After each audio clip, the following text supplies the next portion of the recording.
Hello बच्चों, बहुत ढेर सारा स्वागत है आपका अपने चैनल कक्षागत में। बच्चों आज आप लोग बहुत बेहद खुशी होंगे क्योंकि आज आपके पास एक नई डेट शीट आ गई है। जो आपके मन में पहले असमंजस था कि पता नहीं डेट शीट बढ़ेगी या वही रहेगी, आज दिन तक सब बच्चे बहुत परेशान थे। तो बस वो आपकी परेशानी आज आपकी बिल्कुल समाप्त हो गई है। एक नई डेट शीट बोर्ड ने जारी कर दी है, उसके अनुसार आपको परीक्षा देनी है। अब शेष जो दिन बचे हैं उस शेष दिनों में आपको इसी स्कीम के तहत आपको बोर्ड की तैयारी करनी है, एग्जाम की तैयारी करनी है। तो अब बच्चों देखते हैं हाई स्कूल के जो छात्र हैं उनको पहले देखो ध्यान देना है। यहां पर आपकी परीक्षा 8 मई से स्टार्ट होने वाली है और इसमें आपको पहला पेपर हिंदी का देना है। भैया देखो हिंदी का पेपर होता है वो वास्तव में स्वच्छता के ऊपर नंबर मिलते हैं। स्वच्छता के ऊपर आपको बहुत बढ़िया बढ़िया हेडिंग डाल के अच्छा सा लिखना है और वो प्रश्न पहले लिखना है जो आपको बहुत अच्छा सा आ रहा है। ठीक है, बड़े बड़े मार्क्स जिसमें आने हैं वो आप पहले लिखें, बहुत अच्छा सा लिखें। ठीक, ये आपको हिंदी का पेपर देना है 8 मई को और ये पेपर आपका सुबह मीटिंग है। आपको पता है 8 बजे से 11:15 तक ये सुबह की मीटिंग होती है, उसमें आपको हिंदी का पेपर देना है। ठीक है, और इसके बाद दूसरा पेपर देना है आपको चित्रकला का। और उसी दिन जो बच्चे चित्रकला ना लेके कंप्यूटर लेते हैं, कंप्यूटर, उनके लिए ऑप्शन है कि वो शाम के मीटिंग में परीक्षा देंगे। वो शाम के मीटिंग वाली परीक्षा है 2 बजे से 5:15 तक ये परीक्षा आपकी चलती है। ठीक है, तो कंप्यूटर का और चित्रकला का एक ही दिन पेपर है। चित्रकला का सुबह मीटिंग है और कंप्यूटर वाले बच्चे शाम मीटिंग में वही परीक्षा आपको कंप्यूटर की देनी है। ठीक है, और इसके बाद चित्रकला के बाद आपकी बात आती है तीसरे पेपर की। इसमें आपको देखो बहुत महत्वपूर्ण पेपर होता है इंग्लिश का, अंग्रेजी का पेपर होता है, वो 17 मई को देना है और सुबह की मीटिंग में देना है। ठीक, इस पर तो भैया बहुत ज्यादा फोकस करें, बहुत अच्छे से फोकस करें, बहुत साफ सुथरा लिखें एकदम। लैंग्वेज के जो भी पेपर होते हैं, हालांकि हम ये कह सकते हैं कि लैंग्वेज नहीं बल्कि हर पेपर आप साफ सुथरा लिखेंगे तो आपकी मार्किंग बहुत अच्छी आएगी। तो साफ सुथरा लिखने का तरीका आपको पता है कि आप थोड़ा सा गैप करते हुए लिखें, घना लिखें लेकिन गैप करते हुए लिखें। ठीक, 2 अक्षरों के बीच का थोड़ा गैप जरूर रखें। तो इस हिसाब से आपको लिखना है, बढ़िया सा साफ सुथरा लिखना है। इंग्लिश का पेपर आपको अच्छा सा देना है जिससे आपकी बहुत अच्छी मार्किंग आ सके। तो ये पेपर होगा आपका 17 मई को। ठीक है, सुबह मीटिंग। इसके बाद सामाजिक विज्ञान का पेपर 2 दिन का, केवल 1 दिन का बीच में गैप है, 1 दिन का केवल आपका। देखो 17 के बाद ये 18 का गैप है। 19 तारीख को आपको सामाजिक विज्ञान का पेपर देना है और वो भी सुबह टाइम। इसके बाद कृषि का पेपर है 20 मई को। यहां पर देखो कोई गैप नहीं है। 19 के बाद सीधा 20 आ गया, यहां कोई गैप नहीं है। बहुत ध्यान से पढ़ना है, इसके लिए थोड़ा सा बीच में कहीं गैप मिले उसको आप तैयार रखें एकदम, क्योंकि यहां पर आपको नहीं टाइम मिल रहा है। ठीक है, तो 20 मई को आपको कृषि का पेपर देना है और वो भी सुबह मीटिंग देना है। साथ ही साथ बस 1 दिन का गैप 21 तारीख का। अब आपका बहुत महत्वपूर्ण पेपर विज्ञान का, पता है विज्ञान बहुत इंपॉर्टेंट चीज है भैया, इसको आप बहुत अच्छे से तैयार कर लें। और 22 मई को ये पेपर होगा सुबह मीटिंग। ठीक, और इसके बाद अब तो बात आई गणित की। तो गणित तो भैया आपका देखो यहां पर बोर्ड ने थोड़ा सा आपके लिए रिलैक्सेशन भी किया है। केवल आपको देखो यहां पर 2 दिन का एक गैप मिल गया है, 2 दिन का। ठीक है, तो उस गैप में आपको एकदम धुआंधार पढ़ाई करनी, धुआंधार पढ़ाई। ठीक है, हालांकि इसके लिए गणित के लिए हम आपके साथ हैं। जो भी प्रॉब्लम हुआ करे आप कमेंट करके जरूर बताएंगे। हमने आपके लिए बोर्ड एग्जाम सीरीज जो बनाई है इंपॉर्टेंट प्रश्नों की, वो आप नियमित रूप से जरूर पढ़ें। हालांकि जो कुछ बच्चों ने कमेंट करके ये कहा है कि जो टाइमिंग हमने दे रखी है वो कुछ कम ठीक है, जल्दी से हो जाता है, क्योंकि अब आपके सूर्यास्त थोड़ा लेट होता है, इसलिए सुबह सुबह थोड़ा ये लगता है कि थोड़ा जल्दी हो गया।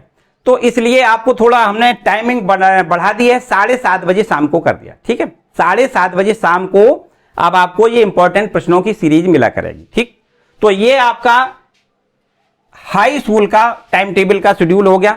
इसके बाद इंटरमीडिएट वाले छात्र 8 मई से स्टार्टिंग होनी है परीक्षा की और वो हिंदी का पेपर पहला पेपर होगा, हिंदी, सामान्य हिंदी, और वो भी शाम मीटिंग में 2 बजे से 5:15 तक ये पेपर चलेगा। शाम की मीटिंग में 8 मई को पहला पेपर। ठीक, और इसके बाद देखो ये सो गया भैया, ये जो स्कीम बनाने वाला है थोड़ा गैप करके ये सो गया। पता नहीं भैया इसकी क्या प्रॉब्लम है। वैसे अगर ये जो गैप इसने यहां पर दिया है वो गैप अगर बांटते हुए इनमें चलता तो मेरे ख्याल से आप लोग ज्यादा अच्छी तैयारी कर सकते थे। लेकिन उनकी भैया प्रॉब्लम है, क्या प्रॉब्लम है, क्यों उन्होंने ऐसा किया, तो यहां तो गैप आपको मिल गया 9 दिन का। यहां पर 9 दिन का गैप मिल गया, 9, 10, 11, 12, 13, 14, 15, 16, 17 तक गैप है। और इसके बाद हमको 18 तारीख को 18 मई को एग्जाम देनी है अंग्रेजी की, वो भी बहुत महत्वपूर्ण है भैया, है ना। तो यहां पर कुछ बच्चे इस प्रकार से तैयारी करेंगे कि इंग्लिश सही पढ़ते रहेंगे, भैया ऐसा थोड़ा कम करें। यहां पर जो ज्यादा गैप है, इनके जो और शेष विषय हैं जिनमें आप अपने आप को कमजोर महसूस कर रहे हैं, उन विषयों को भी आपको साथ में कवर करना है। साथ साथ भैया इंग्लिश तो ऐसा है ही कि उस पर आपको ज्यादा मेहनत करनी है, ठीक है। तो यहां पर ये 18 मई का पेपर है, शाम मीटिंग ये भी पेपर होना है। और इसके बाद में 20 मई को आपका रसायन विज्ञान का पेपर है। देखो एक दिन का बीच में गैप है, 19 का आप सीधे सीधे आ गई, ठीक है। केवल एक दिन का बीच में गैप है, 20 मई को रसायन विज्ञान का पेपर शाम मीटिंग में देना है। और इसके बाद में 22 मई देखो फिर एक दिन का ही गैप है, एक दिन का की। फिर इसके बाद 22 तारीख को जब आप पहुंचेंगे तो जीव विज्ञान जो बच्चे लिए हैं उनको जीव विज्ञान का पेपर देना है, और जो बच्चे मैथ लिए हैं उनको मैथ का पेपर देना है शाम मीटिंग में 22 मई को, ठीक है। और इसके बाद में अंत में ये 23 और 24 का गैप हो जाएगा। 25 मई को आपको पेपर देना है भौतिक विज्ञान, ये भी आपका इंपॉर्टेंट विषय है बहुत, ठीक है। भौतिक विज्ञान का 25 मई को पेपर देना है, और वो भी शाम मीटिंग। तो इस तरीके से ये आपका इंटरमीडिएट का टाइम टेबल शेड्यूल है। इसको आप भली बात समझ लें, आज से ही तैयारी पे जुट जाएं कि जो आज भाई आज क्या है 8 अप्रैल है, और आज के दिन ही 8 मई को आपको हिंदी का पेपर देना है। हम कह सकते हैं कि आज से आपका एक माह शेष रह गया, एक दिन कम, ठीक है। तो आप परीक्षा के लिए एकदम परीक्षा पे टूट पड़े, जुट जाएं। किसी प्रकार की कोई समस्या है, देखो हम आपको यहां पर बात करते हैं गणित की। अगर आपके गणित से संबंधित कोई प्रॉब्लम है तो मुझे कमेंट करके जरूर बताओ, और हम हर संभव कोशिश करेंगे आपके लिए कि आपके लिए कुछ बेहतर कर सकें। तो बच्चों यहां पर आपको पता है कि हमने गणित के लिए इंपॉर्टेंट प्रश्नों की सीरीज डाल रखी है। आपको हर रोज 8:30 बजे एक नया वीडियो हम देते हैं, हर चैप्टर बाई चैप्टर का। जहां पर कोई चैप्टर बड़ा है तो उसके लिए 2 वीडियो दे रहे हैं, और अगर कोई चैप्टर छोटा है तो केवल 1 वीडियो दे रहे हैं। तो बस आपको कुछ चुने हुए प्रश्न जो दे रहे हैं उनको आपको बहुत अच्छी तरीके से समझना है, पढ़ना है। और हम तो ये कहते हैं कि भैया नोट कर लें, क्योंकि परीक्षा के दिन उनको आप अगर पढ़ लेंगे तो निश्चित रूप से परीक्षा में उस प्रकार के सभी प्रश्नों का आप हल कर पाएंगे, ये हम आपसे उम्मीद रखते हैं, ठीक है। तो इसी उम्मीद के साथ कि आप बहुत अच्छा से करें, बहुत अच्छा से पढ़ें, और आपकी बोर्ड एग्जाम में बहुत अच्छे नंबर आए, जिससे कि आप अपने आप में एक गौरवान्वित महसूस कर सकें, आपके माता पिता आप पे गर्व महसूस कर सकें।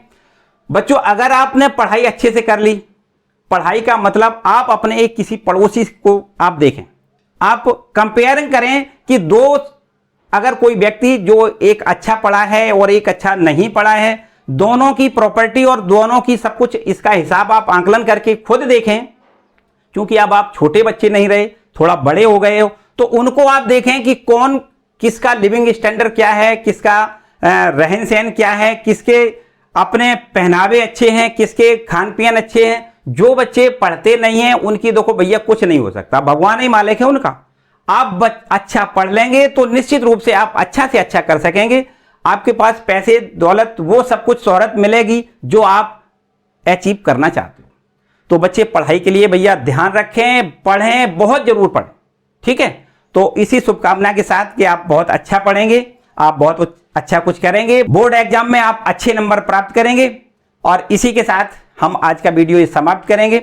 अपना टाइम टेबल का ध्यान रखें, आप अपना सेहत का ध्यान रखें। कोरोना काल चल रहा है, इसके लिए आप थोड़ा बचते हुए काम करें भैया, इसके लिए भी आपको ध्यान रखना है।